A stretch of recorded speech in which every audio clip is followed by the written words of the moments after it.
Good morning. I am so delighted that we are with Karen Sammon. I feel like we've hit the big time. We're interviewing the CEO of Conscious Capitalism Inc. And you're joining me here on Capitalism Done Right, brought to you by CEO Exclusive and the Conscious Capitalism chapter of Atlanta. And Karen, the premise of our show, I know that you are totally steeped in conscious capitalism. It's all you think about, which is why I'm so excited to have her here with us. I know that you think about this a lot. So the premise of our show is talking about the capitalism side of conscious capitalism. I know there's been a lot of focus on stakeholder capitalism, the appeal to employees, culture, especially with everything that's going on now. But from your perspective and from as a former CEO and from your ability to see across the market now in Conscious Capitalism Inc., what would you say is the financial hard numbers, money outcomes that come from implementing conscious capitalism well? Well, first of all, I want to thank you for having me on the show. It's really good to be here and to meet you, and to be together to talk about my favorite topic, conscious capitalism. When I think about conscious capitalism, it is the intersection of consciousness and capitalism. So we want to focus on where that intersection meets. And so not all conscious and not all capitalism, because they go together. They're two important parts. We do need to measure both pieces. They go, because we need to have the profitability. We also say the profitability and the purpose as the intersection. Not all purpose, not all profit. It's the intersection of purpose and profit. So when you think about conscious capitalism, the management philosophy, that framework, the four tenants, all line up to help companies and leaders to drive better results for their companies. As you know, what we espouse in our management philosophy is that companies that have a higher purpose, they know why they're doing the work that they're doing. They're driven to do something better in the world. They focus on conscious leadership, and this is a big part, and that will tie into the end results, the bottom line results. They focus on conscious leadership with themselves and with their teams to be able to lead in a servant leadership type of a model. So talk to us about numbers. So how does that show up on the bottom line? It shows up in the bottom line over the long arc of time. Mm-hmm. So when you're looking at companies, if you've read the Conscious Capitalism book, Firms of Endearment, different books that have been written around conscious capitalism, over the long arc of time, you can see that the numbers will demonstrate that companies that operate within this framework of conscious capitalism, the leadership, conscious culture, stakeholders, that they outperform the S&P, the Russell 500. They outperform, and it shows up in different areas. It will show up in profitability. Ultimately, it shows up in terms of growth in year over year. It will show up in your employee engagement numbers. So it depends on the company and what the company is measuring. So when you look at companies, I can use an example of your company. I can use my company as an example. So when I was CEO of ParTech, I joined in 2013, and we're a public company. The stock was trading at $3.90, and we had big things that we were accomplishing. $3.90. $3.90. Okay. A public company, New York Stock Exchange. Over the course of time, over the years that I was there, we had implemented a plan to transition the company from hardware to software. It was a big deal, and so when you look at it, we had to work with the employees. This is when I found conscious capitalism. It put language to what I knew was a better way of managing the company. So I want you all to hear this, right? It was a better way of managing the company. It wasn't because you were a nice person, which she is a nice person, right? She's a great person. But it was a better way of managing the company. So I just want to make sure people heard that. Go ahead. And it put language and a framework around how I wanted to manage the company. So with my leadership team, talking about conscious leadership, we were able to use common language and align our goals very clearly to how we wanted to work with our employees and transition the company from manufacturing hardware to becoming a software company. How we were going to work with all of our stakeholders, not just our employees, our team members, but also our customers who would go on the journey with us and explaining how we were going to transition them from one kind of product set to another product set. Our suppliers who were going to see a decline in the types of materials that we were buying from them and introducing new suppliers into our company, and most importantly to our shareholders. And it was that shareholder response that allowed us that arc of time to be able to transition the company from being a hardware company and systems integrator to a cloud software-based solutions company. When I departed the company in 2019, the stock was trading at $27. That's a lot more than $3.90. It was a good return. Yeah. We were able to measure it financially. Now that's one story. We were I don't want to say that we were able to measure the impact on every single piece. It takes time to be able to put those metrics together. But what gets measured gets done. And when you think about how much things that we would have to do, think about how much we can spend on our employees. It wasn't a look at what does the P&L or what does our pro forma look like that we should spend? How much can we? When we had to do reductions, which we did have to do, it was how do we help our employees land softly? How do we help them transition to the next chapter of their careers? Being a conscious leader it's a huge amount of responsibility, and if you look at it from that lens, you're not just responsible for those who are coming to work every day. It's them plus their families and the communities in which you're impacting. And I think that that's what distinguishes conscious leadership from leadership. And I think it's also the reason or management. Yeah, the reason why, if you look at the Edelman Trust Index, it seems like business is one of the only kind of institutions of public life that is retaining some measure of trust. 100%. Right? It's not a small thing. Yeah. So I think this is a great story to go from 390 to 27 and some change. Yeah, about that. Right? That's awesome, right? Those are really powerful results. Another way of looking at it is a $63 million valuation to a $1 billion valuation. That's, right? You can't beat that with a stick. Right. So as you think about it, we don't often, at least I have not often interviewed public companies. Most of the companies that we've talked about and that I think you will find in your portfolio are privately held. How did you deal with the pressures, which is one of the things that we hear about having to report on an ongoing basis, and how did you finesse your relationship to get the long arc of time from your shareholders that a lot of publicly traded leaders of publicly traded companies said that they can't get, which is why they feel the pressure to do some of the things that are contrary to conscious capitalism. Yeah, I agree with your point that public companies will always have that pressure until conscious capitalism becomes the way of capitalism, right? Giving leaders the time and space to be able to deliver outsized returns. They will always be challenged.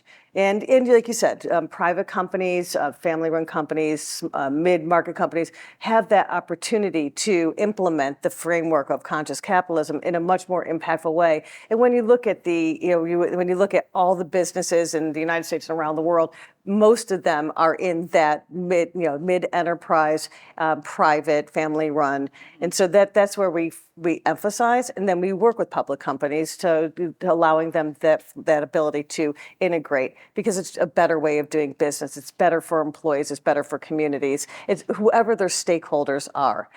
But when you look at conscious capitalism in our stakeholder framework, when we look at it, every company has stakeholders that are important to that ecosystem. And when we say that the stakeholders are looking for the end result, that we need to see a healthy impact to stakeholders, it's not at the exclusion of the shareholder. They're a stakeholder too, right? They are absolutely a stakeholder, and they've taken an outsized return or an outsized risk, and so they deserve an outsized return. And so the frameworks that is, the way the framework is works and the way it's implemented is to provide that outsized return to those who are taking the biggest risk. Mm-hmm.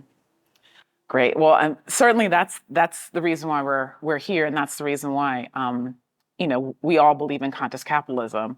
But I also want to turn the conversation to another topic that's been on my mind a lot. And I think that you are uniquely positioned to have this conversation with me and with us. So I want to say about maybe 2 or 3 months ago, I got an email from a guy whose business is lawn care with a purpose.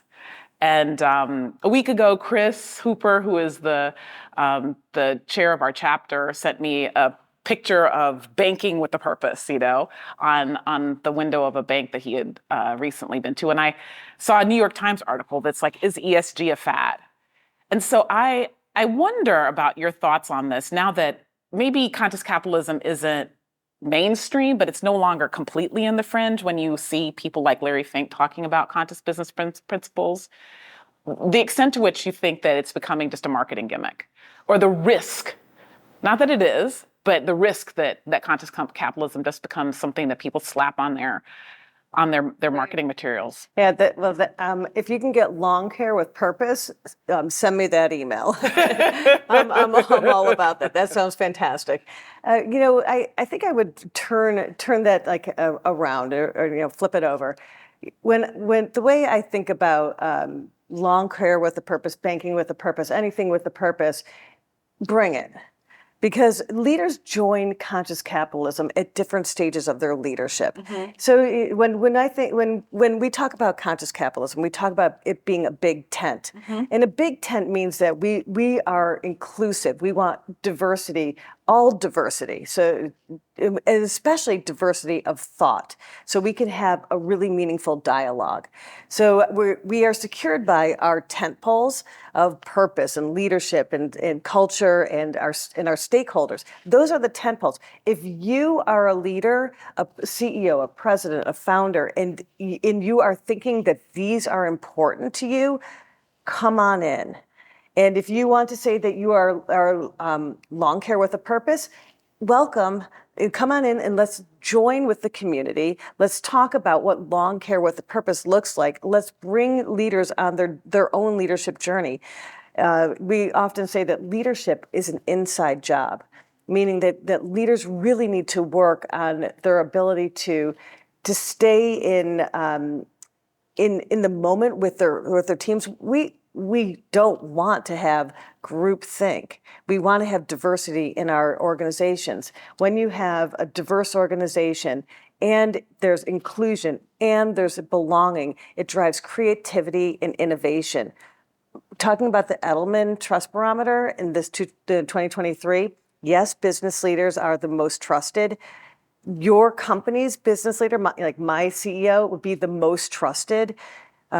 Versus all CEOs, but then they also had a part of the report which talked about polarization. You probably saw that, and on the scale of least polarized to most polarized, the U.S. is in the top corner, mm-hmm. And that is what I think about when I think about the importance of diversity of thought, diversity of ideas, inclusion, and having that dialogue. So to answer your question about, is there greenwashing, whitewashing, purpose washing?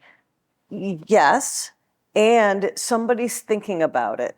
And so we want those companies to come in if they do believe in the 4 tent poles and have the conversation with us. And then what Conscious Capitalism does, my organization, our organization, is bring you through that journey.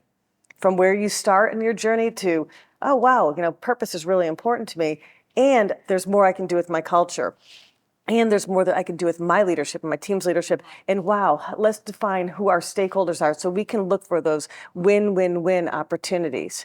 Not I win, you lose. Not, hey, let's have common ground, a trade-off. Let's look for that higher ground. Mm-hmm. I think that that's certainly the vision, and I'm 100% with you on that. I think my concern is that I imagine on your journey from a $63 million valuation to a $1 billion valuation, you had to make some hard choices. Every day. Right? You had to make some hard choices. And so my concern is when it's just a marketing ploy that those hard choices and trade-offs don't get made. So I'll give you a great example. for me, the DE&I movement, which started in the 1970s, right? And if you look 30 years later, the top of the board, the average boardroom, the average C-suite doesn't really look any different in terms of diversity than it did back in the 70s. You know, the marginal change, right? I would disagree, but Still 3%. it is changing. Right? Still 3%. It's definitely not parity. And, you know, some of those changes I think really started to take place around Me Too and, you know, the George There Floyd. definitely were triggers. Right? But up until then, you know, after 30 years, there was really not that much demonstrable change in what boardrooms look like. And the DE&I movement, you know, diversity movement started 30 years earlier. So my concern is that conscious capitalism will just remain a good idea and not actually drive some of those hard choices and trade-offs that CEOs really need to make to have it be more than just something that they put on their window. Yeah, I can understand your concern, and I appreciate it. And that is the opportunity. That is absolutely the opportunity. Now, the politicizing DEI, politicizing ESG has created tension, and that is the tension that I want to lean into, because we need to have the conversations. And I want to lean into it with you. And I want, you know, so looking at like what's, you know, to your point about the makeup of corporate leadership and board leadership, it is certainly improved. And we need to bring women, minorities along to be able to sit in those boardrooms. So it starts well before just, you know, here we are today. This is a process, and system change takes time. And so I'm not going to sit here and say, hey, nope, you're right, we haven't made any progress. We've made progress, and systems take a long time to change. Capitalism will take a long time to change. Energy takes, all these things take time. It's that long arc of time, and we need to be focused on where we're going. And to your point about the hard choices that you're making along the way, they are certainly hard choices along the way. Businesses go up and down and ebb and flow because of outside influences and inside impact. When there's a decline, it's hard. When there's growth, everybody's like, oh, you know, I'm growing. It's a good problem. It's a good problem. It's still a problem. And so you have to stay focused. And this is the hard part for leadership, is to be able to stay focused on that. What is that long arc? So as you think about helping the lawn care with a purpose, and in fact, I'm going to invite him to our next Conscious Capitalism chapter event on Tuesdays. What is that progression? What does that look like? So somebody comes in, they read the book, or they hear about it, or they see my podcast, or they see a link on LinkedIn, and they're like, I want to start on this journey. They come to a chapter event, or they read the book, or they go to your website. How do you progress them in an authentic way? And that's a great question. And that. Yeah. But that is the question, right? Like, so I agree with you. We want to lean in. It's not a political issue. It's not a moral issue. We're here because it works. Exactly. And that's what we want to. We don't want to should people. Right. Conscious capitalism doesn't say you should do this or you shouldn't do that. We bring leaders into the conversation. So they come in and through our chapters, and chapters are a great way to meet like-valued leaders who are working on how they're implementing the framework. They come to our CEO Summit, which is held in Austin, and it's in October, and everybody's welcome. Well, business leaders are welcome to the CEO Summit. And then they join their community, and we keep them close together through our education programs. What we say is that we convene, connect, educate, and inspire. And we do that through the programs that we offer. And then we also make sure that we are working tightly with consultants and coaches that can help business leaders think through, because this is hard. In my journey, I found conscious capitalism through a consultant I was working with, and he was seeing what I was doing, and I was thinking about my employees and the journey we were going to go on, and the transition and transformation that was going to happen, and he recommended that I go to the CEO Summit. My initial reaction was, I don't have time and I don't have money. Right? And he said, you'll pay for it yourself and you'll take a vacation day. And so, which is what I did. And when I joined, like many of our CEOs, presidents, and founders that join us, I walked in and it was like I had found others that were outside of my industry, my own networks, my own forums that were like valued. And I was able to to really take in different ways that leaders were thinking about culture, mental health, purpose, things that impact. You think about even just the mental health issue, how that impacts the capitalism side. So when you think about the performance issues of somebody, you can't see mental health. It's not like having a broken leg. You don't know that it's happening. So how do you recognize it and not send it to legal or to HR?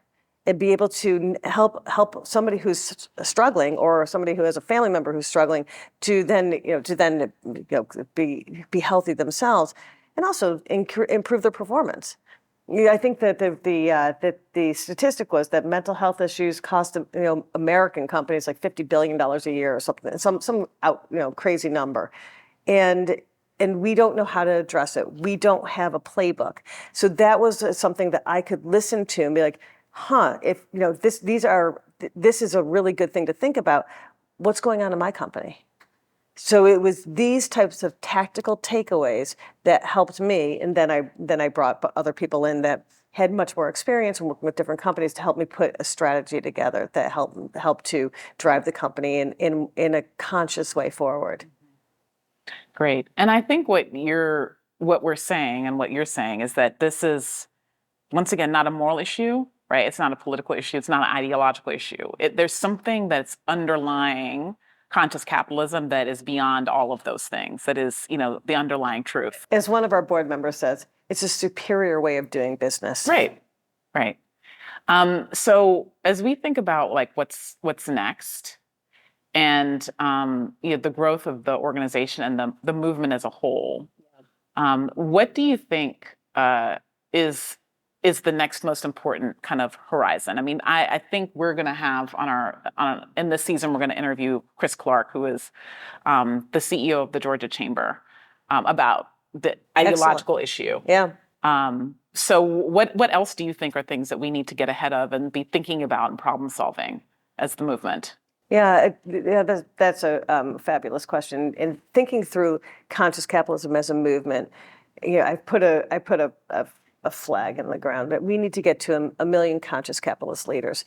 I think that in the United States, there's something like of a certain size, like 10 million to and up. There's something like a million businesses, and if we have a million, that would be every leader of every business in the United States would be a conscious capitalist. But I'm thinking worldwide. I've spent time outside the U.S. in thinking about how the Europeans are thinking about conscious capitalism and where they are on their journey. I'm talking big generalizations. Mm-hmm. We have chapters in Latin America. We have chapters in the Middle East. But we have to bring, this is a global issue and a global opportunity. So when I think about conscious capitalism and getting to that Malcolm Gladwell tipping point, a million conscious capitalist leaders feels like we will be well on our way. If you look at the adoption curve, we're still early. People are talking about it. Thank goodness people are talking about purpose lawn care and purpose banking, and they're thinking about diversity in their organizations. Working with a very large technology company right now, and after George Floyd's murder, they put much more emphasis on DEI. And this is a really great story because they're tens of thousands of employees, and they looked at their internally what they look like. They looked at the makeup of their board, their leadership, and started really to think about where do we want to get to, how can we get there. But they took it a step further and looked through the supply chain. And when they went through the supply chain and they started opening up the opportunity for businesses to provide chips and parts and manufactured things for the organization, as well as legal and marketing resources, all of a sudden they realized that women and minority-owned businesses have a disadvantage, and they needed to do more to make sure that they were going to be able to produce what this company needed. And so they have taken the extra efforts to make sure that these small and medium-sized businesses that are women and minority-owned were able to compete effectively. And so these are the things that we want to see happen, not only, and I mentioned this company because they're a multi-billion-dollar global company. They're doing it, and the small, medium-sized businesses can do it too. And we get to 1 million conscious capitalist leaders, we will have a different conversation. We will have changed the perception and the practice of capitalism. And that is the purpose of conscious capitalism and capitalism done right. That is our higher purpose. That is what we're here to do. That's what we're here. All right, It's great. what drives me every day. All right, very good. It's been So really great talking to you. Awesome, great interview. So everyone, I've been here this morning with Karen Sammon, the CEO of Conscious Capitalism Inc., the big mommy organization. Really, really excited to have had her here. And you've been listening and watching Capitalism Done Right, brought to you by CEO Exclusive and the Conscious Capitalism chapter of Atlanta. Thanks.